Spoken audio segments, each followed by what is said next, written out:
አባ ይደረን እንስማው እስኪ። ኢየሱስ ለኔ ኃጢአት ሞት አይደል? እኔ መሞት የነበረብኝም በኔ ቦታ እሱ ነው አይደል ሞተልህ የሚሉት? እኛ በኃጢአት ምክንያት የኃጢአት ደሞዙ ሞት ነው አይደል የተባለው? ያንተን ሞት እሱ ሞተልህ ካሉ ለምን ተነሳ? ሶስተኛው ጥያቄ እኛ ኖረን እንሞታለን፣ ክርስቶስ ሞቶ ይኖራል አሉ ጆን ስቶት። አሮጌው ታሪካችን ተቀብሮ አዲሱ የጀመረው ኢየሱስ ስለተነሳ ነው። አባ ይደር ሕያውን ከሙታን መካከል ለምን ትፈልጉታላችሁ አሉ መላእክቱ። በኢየሱስ ትንሣኤ የተገለጠ አዲስ ዓለም ነው የፋሲካው መልእክት። ከክርስቶስ ጋር ተነሳችሁ አለን ወንጌል። ከሞት ፍርሃት ሊያድነን ነው የተነሳው። የጀብደኛ ሞት አይደለም የሞተው። ምድራዊ ጀግና ጦረኛ እንደሚሞት አይደለም። ሰማዕት አልነበረም ኢየሱስ። ትንሣኤና ሕይወት ነኝ አለ። በአዳም ሞት መጣብን፣ በክርስቶስ ትንሣኤ ሆነልን ነው 1 ቆሮንቶስ 15:21። ክርስትናን ከሁሉ ያስበለጠው ይሄ ነው። አባይደ ሕይወታችን ትርጉም እንዲኖረው ነው ኢየሱስ ከሞት የተነሳው። ርስት ትቶልኝ የሞተ ሰው ነበር አሉ አንድ ሰው ሲናገሩ። ግን ወስላታ ጠበቃ ጉዳዩን አወሳስቦ ባዶ አስቀረኛሉ። ርስት የተወልኝ ሰው በሕይወት ቢኖር ኖሮ ርስቴን ማግኘቴን ያረጋግጥ ነበር። ስለሞተ ግን አልቻለም አሉ። አቅም አጣሉ።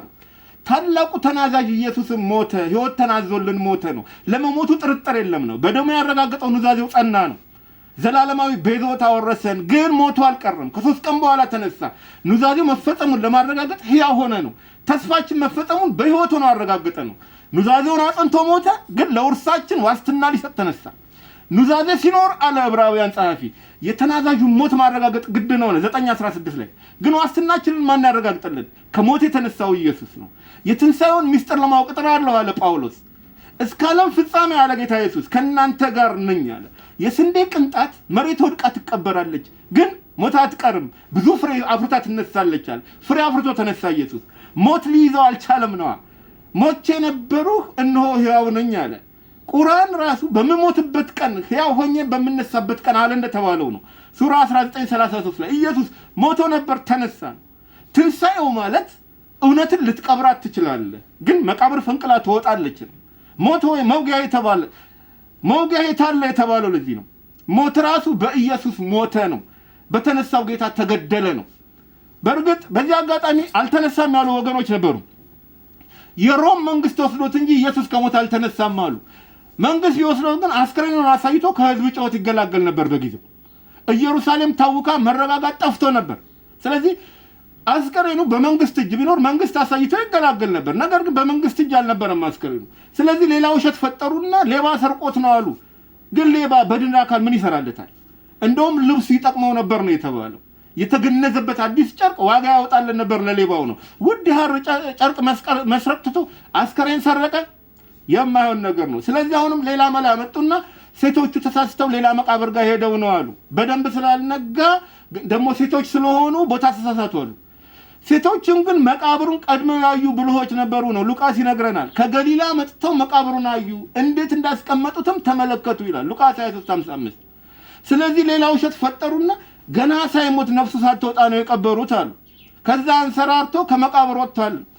ግን ጌታ ኢየሱስ ተርቦ ተጠምቶ ተገርፎና ተሰቅሎ ምግብ የለ፣ ውሃ የለ፣ መድኃኒት የለ፣ ሕክምና የለ 3 ቀን ሙሉ ቆይቶ ድንጋይ ቋጥኝ አንከባሎ ያውም የተከማቹ ወታደሮች ሳያዩት ይሄ የማይመስል ሆነባቸው። ስለዚህ መጨረሻ ላይ ደቀ መዛሙርቱ መጥተው ሰርቀውት ነው አሉ።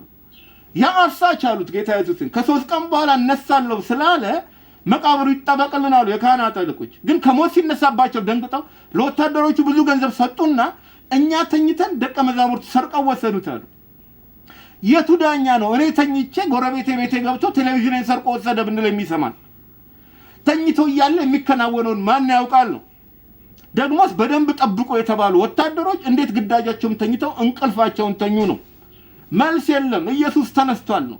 የተነሳውም የጴጥሮስን ፍርሃት ወደ ድፍረት ለመለወጥ ነው። የቶማስን አለማመን ወደ ማመን ሊለውጥ ነው። አዲስ ህይወት ሊሰጠን ነው። አባይደር ዋስትናችንን ሊያረጋግጥ ነው ኢየሱስ የተነሳው። ከሞት ፍርሃት ሊያድነን ነው። ምህረት ነው የተነሳው። ይቅርታ ራሱ ነው ከሞት የተነሳው። ለዚህ ነው ዓመተ ምህረት የሚባለው። ታላቁ አላህ ራሱ ምህረት አድርገን ላክኑ አለ ኢየሱስን። የመርየምን ልጅ ኢሳን ለህዝብ ሁሉ ለሰው ሁሉ ምህረት አድርገን ላክኑ አለ። ረህማን አለው ሱራ 19:21 ላይ። ሱረቱል መርየም 19:21 በቁርአን አንብቡ። ኢየሱስ የተነሳው እኛን ለማንሳት ነው። to lift us up to higher kingdom። ለዚህ ነው ኢየሱስ የተነሳው። በረካ ሁኑ። ለክርስቲያኖችም መልካም የትንሣኤ በዓል እንመኛለን።